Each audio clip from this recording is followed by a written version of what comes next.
Hi guys, it's Ryan here with Sigma Survival, and today's video is all about using the front kick for self-defense, so stay tuned.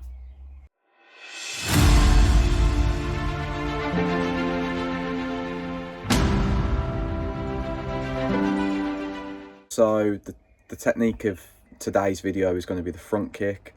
The front kick is a very, very important martial arts / self-defense technique.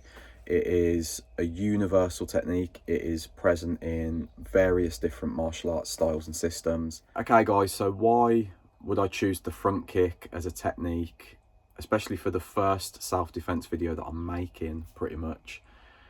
I'm choosing it because it is one of those techniques which creates distance. It can also be used at close range though, which I'm going to talk about, but it gives the average person who maybe doesn't have formal martial arts or tactical training, who maybe isn't the most athletic, the ability to be able to defend themselves and defend themselves quickly. Okay, if someone's attacking you with a weapon of some sort, if you've got multiple attackers coming at you, if you've been attacked by a dog, if you're weighed down with loads of kit, or you're in a tactical setting where you've got a long gun or a pistol, you know, you might not want to be using your hands. Feet are the best bet. I've trained in, I can't even count how many martial arts styles I've trained in, both here in the UK and abroad in Asia and some other countries like in the Middle East. I've trained in many, many different martial arts styles, and the one technique that will always tend to come up is a front kick. So that's because it works, that's because it's generally very effective, and it's got multiple applications which I'm going to get into. This isn't your average martial arts type tutorial video. This is going to be purely based on a raw aggressive fighting technique that is simple to apply, and it uses the most powerful muscles in the body, the legs. So yeah, I think that this technique is probably the most important technique for anybody that doesn't really have hands-on self-defense skills, or even if you already do have some, this technique can take you further than some other more advanced techniques could. So stay tuned, and I'm going to teach you how to do this kick if you don't already know, give you some tips on how to improve it if you do already know, and yeah, I'm going to show you some practical applications within a survival context. Without any more delay, let's get into the practical applications and how to use this technique. Whoa, hold your horses. Let's get into it a bit more basically. So as you can see, a little bit slower, I'm just basically just lifting my knee up 90 degrees off the floor and shooting it out in towards the opponent's direction. This is the basic technique for throwing a front kick. This is all you need to do. There's different types of front kicks, so let's look at those. Most people talk about the front kick in the context of a front-on shot with the foot that shoots through and hits out forward like that, a bit like a punch would, but with the foot. Now there's different ways you can do this. You've got a snap front kick where it's like a jab. You snap the foot out there fast and bring it back. That's like a ballistic shot. You also got a push style front kick. Okay, so this version is pretty much, it's the same kick, it's just a different intention. We want to drive the foot straight through that opponent. We're creating force and impact and pushing them back. It's the same technique. The knee comes up, the foot fires out, just with more force. You've got like a check-in front kick where you just check in. It's stopping someone from getting closer to you. It's putting your foot there as a barrier and just pushing off that person so that when they're coming at you, But then there's also two applications which I don't see people talking about much. Some people would argue that these are different kicks. They're not, in my opinion. So let me explain. You've got a groin kick, which comes straight up. Okay guys, so the biggest difference in this kick is that it's just straight to the nuts. It's a snap kick. It's got to have some whip to it, and make sure that you kick with the toes into the target. Don't bend your foot back, that's asking for trouble. And you've got a rising kick that comes higher up. Like using your shin as a baseball bat to the head. Another application is a knee, like a knee strike. When you chamber this front kick and you lift it up, it's basically a knee strike to the body or to the head. So just bear that in mind, that the quicker you can get this leg up, your knee up, you've got a shot that you're already throwing already, and if someone's at close range, that's a knee strike to the body, to the groin, to the head if they're bent over. So just bear that in mind. Okay, so a little bit on targeting. There's different targets that you want to be optimally aiming for. Now, generally speaking, unless someone is bent over because you've just kicked them in the nuts, or in the knee or in the hip or something, or the stomach, and they're bowed forward, we're not going to be hitting the head. There's no point. You know, I don't want to be kicking really high. Chest or below, absolutely fine if you've got the flexibility and the coordination and the training to do that. So we're going to start from the bottom up, because obviously that's, you know, the most optimal targets. First one is the knee. So attacking the knee joint is going to be a fight ender. If someone is running towards you and, you know, you can get a knee shot that, you know, is when their leg is hyperextended, or if they're squaring up to you and their legs are straight, there's no bend on the knee. However that context is, you know, kicking a straight leg is going to just snap that leg in most cases, regardless of how strong they are, or at the very least tear a lot of the connective tissue, and it's going to push them out of the fight. So the knee is one of them shots. The groin, slight modification, you know, as you can probably imagine. It's still a type of snap kick, so it was snapping that foot up there. You know, you can still do it with power as well. A groin shot is going to finish the fight quick. I don't need to explain that to anyone who has either used this or has been kicked in the nuts like myself. So yeah, the hip joint, you know, if you don't want to hurt them as much, but you just want them to bow forwards a little bit, kicking someone in the hip joint can push them forward, bend them forward. You know, you could do a softer sort of approach from there and control the head, take them to the floor, that kind of thing. Then we've got the abdomen, but generally speaking, we want to be aiming for the solar plexus, which is a great target to hit. And then obviously, you know, if the person's bowed forward or whatever, you've got like the throat or the head, which are also great options. Another thing that most people won't think about is the wrists and the hands. If you've got big, thick, chunky boots on and you kick hard enough, the leg muscles are really strong. And if it's concentrated into the force with a boot, you know, kicking the fingers or the hands, you know, you could break fingers, break the hands. You can take someone out of the fight pretty quickly, especially if they're armed.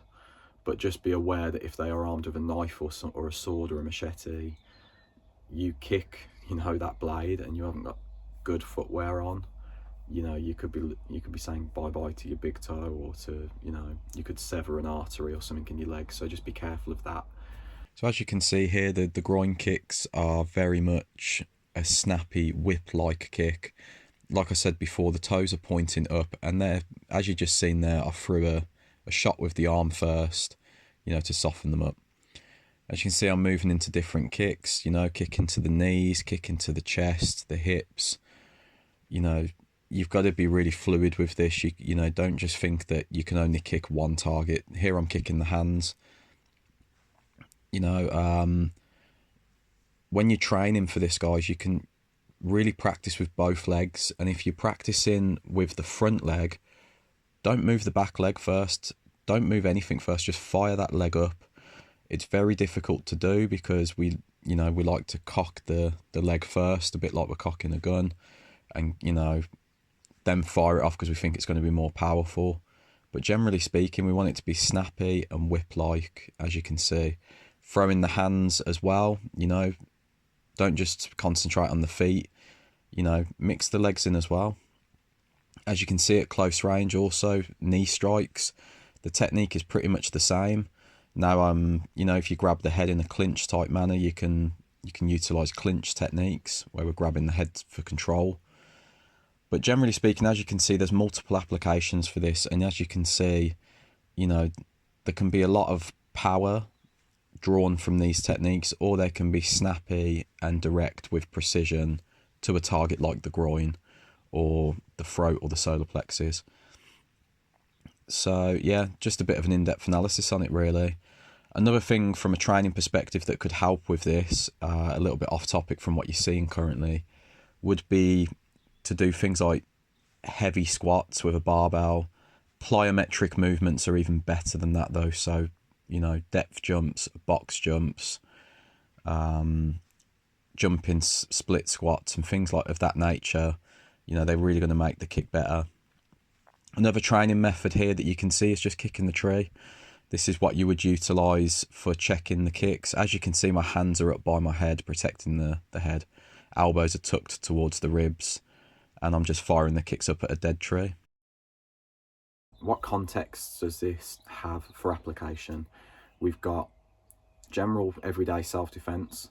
We've got tactical self-protection, so maybe you're in tactical gear and you're clearing rooms or doing whatever you need to do. You know, retaining a hold of your weapon, whether if it's a pistol or a long gun, being able to throw a nice meaty front kick to the body or to the groin is going to keep that person at bay so that you can re-engage with your weapon in the best possible way, keeping that safe distance. Multiple attackers, you know, front kicking someone to the nuts or to the knee is going to end the fight pretty quickly. You know, multiple attackers is a whole new video on its own, so we'll have to look into that at another point. Like I say, weapon retention as well. If you've got a concealed weapon and you're bugging out, let's say, and you're ambushed, being able to throw a front kick and then draw, you know, is going to buy you that time to be able to not be smothered and taken out of the fight. Being attacked by dogs, this is also something which most people don't address when they talk about self-defense, but they should. You know, so if a dog's coming towards you, you know, you don't really want to be putting your arms out there. It'll tear your arm straight off, especially if it's a big dog. If you can kick it in the throat, or, you know, you can kick it on a side profile when it's about to attack someone else, you can really make a difference to the outcome of how that's going to be. They might just latch onto your leg, but if they're on your leg, at least you've still got your arms to do whatever you need to do, okay? So just a few ideas for context. So these principles, or this kick as in a principle, can be used with weapons. It doesn't matter what weapon you're using. Here I'm just using a tomahawk, but you could be using a stick, a sword, a machete, a knife, a flashlight, anything, guys. The front kick is so versatile. It's just that long range weapon that can be used with multiple applications on multiple targets, and you can use it with a weapon in your hand at the same time. This video is all about just giving you the raw skill sets to be able to defend yourself in the best possible way, in the shortest possible time. A front kick is the best option you've got. You know, if you are, you know, someone that hasn't trained in self-defense before, maybe you're a bit of a scrapper, maybe you're not, maybe you've never had a fight in your life, this is the technique that you want to be learning and putting into practice now. You know, whether if you're practicing on a tree, like I've shown, or you know, you're practicing on a heavy bag or a grappling dummy, whatever you're practicing on, just be mindful that, you know, your technique is as correct as it can be. If you can find professional coaching in something like kickboxing or Muay Thai, I do recommend it. Now, I don't recommend those systems for self-defense necessarily. You know, you're relying on a lot of athleticism, you're relying on a lot of sport, it's a sport context basically.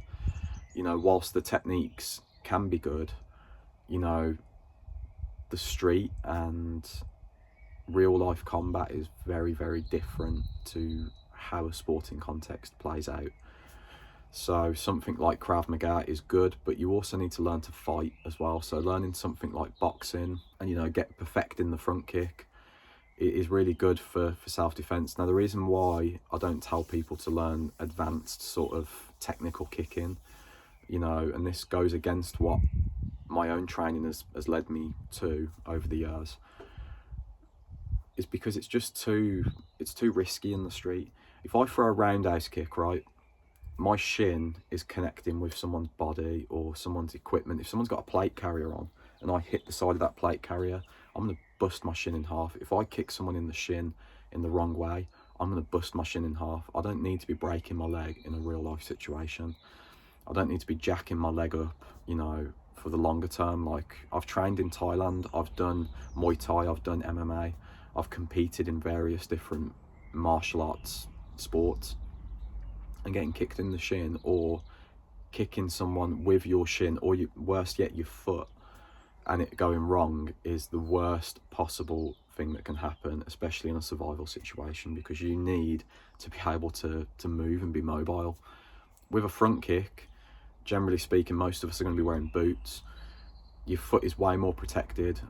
Do not kick with your toes pointed down when you do a groin kick. That can also jack your leg up really bad. You can injure the I believe it's called the anterior tibialis or something like that, the shin muscle basically. You can hyperextend that and you can tear it and all sorts. Kick with your toes pointed up. If you're wearing shoes, you know, the toes pointed up like so, they're a much more concentrated and sharper point, and that is going to have a much more of an effect on an attacker than what, you know, kicking with a flat surface is. Okay guys, I hope that was useful. Thanks for watching. Thanks for staying with me through this video. I really hope that you've got some practical applications for what you can do in a self-defense situation, whether if it's the end of the world as we know it, a disaster situation where there's looters of some sort, whether if it's a home invasion, you're in a war zone, whatever it is, this kick, you know, when you've got nothing else but your body, it's a great technique. That's pretty much it really, guys. The next lot of videos that are coming up on self-defense, if you like this one, you're going to love those because they're going to be even better, I guarantee it. Just be super careful. If you kick someone somewhere, you could cause irreparable damage. You could kill someone even. Just because it's a kick and not like a baton strike or a knife slash or a gunshot doesn't mean to say that you're not going to end someone's life or maim them. You know, if you're a big, powerful individual and you kick someone in the head full whack, you know, you could end their life. And that goes for any target on the body, you know, any sort of injury can be life-changing or life-ending. So just be careful, you know, from a legal standpoint, make sure that you're careful with these techniques. You know, I can't be held responsible. That's all I'm going to say really, guys. Please drop me a comment, let me know what you think, let me know how useful this video has been for you, or maybe, you know, if you wanted something else out of this video. I'm happy for constructive criticism, you know. And also please like and subscribe. It really helps to grow the channel, helps to get the message out there and to help people to learn how to survive. That's my main goal. Thanks for watching. Until next time.